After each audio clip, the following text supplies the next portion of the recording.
Hello दोस्तों, स्वागत है आपका आपके पसंदीदा यूट्यूब प्लेटफॉर्म नोट्सबुक आईएएस पे। दोस्तों, आज हम लोग बात करेंगे एंटी पायरेसी जो चैलेंज है ये क्रिएट इन इंडिया, इसके संदर्भ में हम लोग आज बात करने वाले हैं। तो वेब्स इंडिया 2025 का आयोजन अभी 1 से 5 मई या 1 से 4 मई 2025 के कहाँ पर किया जाने वाला है? तो वह किया जाने वाला है आपके महाराष्ट्र में है। और यह जो है सूचना और प्रसारण मंत्रालय के द्वारा ये आयोजन किया जा रहा है महाराष्ट्र में, ठीक ना। तो इससे जुड़े क्या तथ्य हैं इसको हम लोग आज डिस्कशन करेंगे, साथ ही देखेंगे यह क्यों यह लाया गया है, ठीक है। और क्रिएट इन इंडिया प्रोग्राम है क्या, ये सारी चीज़ें, ठीक है।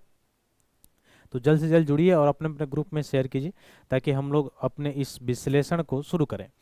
तो क्रिएट इन इंडिया जो है नया नया, जैसे वाटरमार्क जो होता है आपने देखा होगा, तो उसको कैसे बनाया जाए, कैसे क्रिएट किया जाए, नवाचार को कैसे बढ़ावा दिया जाए, इससे रिलेटेड है। तो वेब्स है क्या 2025 जो लॉन्च किया गया अभी वेब्स 2025, तो वेब्स क्या है? तो ग्लोबल लेवल पर जो ऑडियो विजुअल मनोरंजन जो स्कीम है 2025, उसके तहत क्या है, क्रिएट इन इंडिया का सृजन किया जा रहा है। तो ये है क्या, आइए देखते हैं हम लोग। तो डिजिटल सामग्री सुरक्षा स्वदेशी नवाचार को बढ़ावा देने के लिए क्रिएट इन इंडिया के तहत एक प्रमुख पहल जिसका नाम क्या है, वेब्स 2025 एंटी पायरेसी चैलेंज के नाम से शुरू किया गया है, ठीक है। तो वेब्स एंटी पायरेसी चैलेंज क्या है? तो इसको देखने के लिए अगर हम लोग देखें तो स्वदेशी नवाचार को बढ़ावा देने के लिए यह एक प्रमुख पहल है, ठीक है। और किसका है? सूचना प्रसारण मंत्रालय का है, जो किसके तहत ये पहल चला रहा है? तो क्रिएट इन इंडिया के तहत चलाया जा रहा है, ठीक ना। अब इसमें अगर देखेंगे चर्चा में क्यों रहा है, तो चर्चा में इसलिए रहा है कि anti piracy challenge creating India challenge के तहत एक प्रमुख पहल है। क्यों? क्योंकि वेब्स का फुल फॉर्म है वर्ल्ड ऑडियो विजुअल और जो मनोरंजन शिखर सम्मेलन 2025 है उसका हिस्सा है। और इस शिखर सम्मेलन यानी वेब्स का जो 2025 का शिखर सम्मेलन होने वाला है वो कहाँ पे होने वाला है? महाराष्ट्र में होने वाला है, यानी भारत में, महाराष्ट्र में। और कहाँ पे?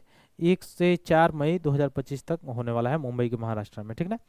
इसका चुनौती का उद्देश्य क्या है कि भारत में डिजिटल जो पायरेसी है उसके बढ़ते खतरे से निपटने के लिए या फिंगर प्रिंटिंग और वाटर मार्किंग जैसी उन्नत पर जो टेक्नोलॉजी है उसका कैसे प्रयोग किया जाए, इससे संबंधित है। तो इससे पूछा जा सकता है, हाल ही में खबरों में रहा वेब संबंधित है, किससे संबंधित है?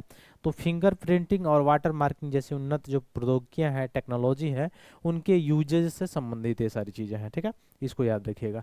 तो वेब्स 2025 के बारे में अगर और हम लोग थोड़ा सा जानकारी देखें तो एक प्रकार का ग्लोबल यह कार्यक्रम है, वैश्विक कार्यक्रम है। इसका एम्स अगर आप देखेंगे, उद्देश्य अगर देखना चाहेंगे तो इसका उद्देश्य क्या है कि भारत को मीडिया नवाचार या आईपी सृजन या सामग्री विकास के केंद्र के रूप में क्या करना है, स्थापित करना है। मुख्य इसका मूल उद्देश्य यही है। अब इसमें कौन कौन से क्षेत्र जो है कवर होंगे, जैसे प्रसारण, जैसे फिल्म या टीवी, जब मतलब मुख्य रूप से जहाँ पे ऐसा सेक्टर, जैसे आप हमने अभी पहले बताया कि जहाँ वाटर मार्किंग वाला सारी चीज़ें हो या फिंगर प्रिंटिंग से संबंधित हो, उसमें इसका यूज किया जा सकता है।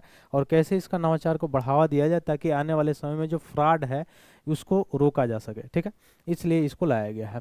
तो ये याद रखेंगे कि वेब्स 2025 का जो आयोजन है वो कहाँ पे किया जा रहा है? महाराष्ट्र, मुंबई में किया जा रहा है। 1 से 4 मई के आसपास किया जा रहा है। ग्लोबल लेवल पर एक वैश्विक, मुख्य रूप से देखा जाए तो पहल है जो मनोरंजन से संबंधित टेलीविजन क्षेत्र में, इवन ऑडियो वीडियो जो भी सारी चीज़ें, प्रसारण जो सारी चीज़ें होती हैं उसमें किसके द्वारा यह शुरू किया गया ये पहल है? तो सूचना प्रसारण मंत्रालय के द्वारा ये शुरू किया गया है, ठीक है।